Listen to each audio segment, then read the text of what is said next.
అండి, నేను మీ నందగోపాల్ సార్. ఈరోజు మనం ఒక అద్భుతమైన పుస్తకాన్ని మీ ముందు తీసుకురావడం జరిగింది. పుస్తకం పేరు ఇండియన్ ఎకానమీ. ఈ ఇండియన్ ఎకానమీ అనే పుస్తకంలో మనకు పర్టికులర్గా అధ్యాయాల వారీగా 4752 అలాంటి ప్రశ్నలు ఉన్నాయండి. ఇక్కడ చూడండి, 4752 ప్రశ్నలు ఉన్నాయి. ఇది గత సంవత్సరాల ప్రశ్నలుగా మనం చెప్పొచ్చు. మనకు ప్రీవియస్గా జరిగినటువంటి అన్ని ఎగ్జామ్స్ సంబంధించినటువంటి ఇంపార్టెంట్గా ఏవైతే ఎగ్జామ్స్లో వచ్చాయో అవన్నీ కూడా క్వశ్చన్స్ అనేది కూడా ఇందులో ఇవ్వడం జరిగింది.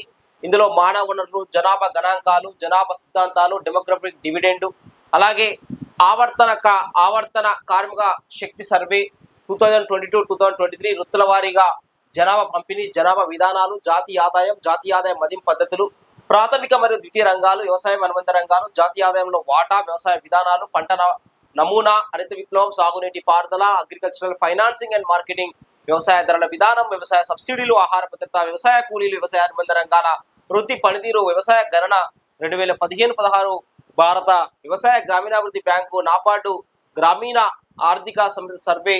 అంటే ఇవన్నీ ప్రీవియస్గా జరిగినటువంటి ఎగ్జామ్స్లో ఏవైతే ఇండియన్ ఎకానమీ బిట్స్ ఏవైతే వచ్చాయో ఇవన్నీ కూడా ఇందులో రావడం జరిగింది.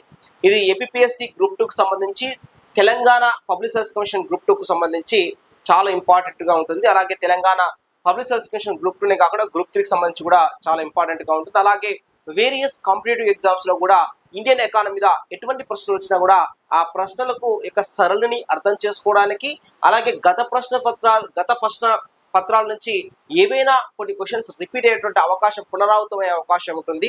అంటే పునరావృతం అంటే యాస్టిక్ అదే క్వశ్చన్ కాదు, కొద్దిగా మార్పులు చేర్పులు కూడా ఉంటుంది. కాబట్టి మీరు ప్రశ్నల సరళిని అర్థం చేసుకోవడానికి, అలాగే ప్రశ్నలని మరి అంచనా వేయడానికి కూడా ఈ పుస్తకం చాలా అద్భుతంగా ఉపయోగపడుతుంది. కొత్త వారికి ఇది అర్థం చేసుకోవడానికి ఉపయోగపడుతుంది, పాత వారికి రివిజన్గా ఉపయోగపడుతుంది. ఇది మార్కెట్లో అవైలబిలిటీగా ఉంది. ఇది వివనా పబ్లికేషన్ వాళ్ళది.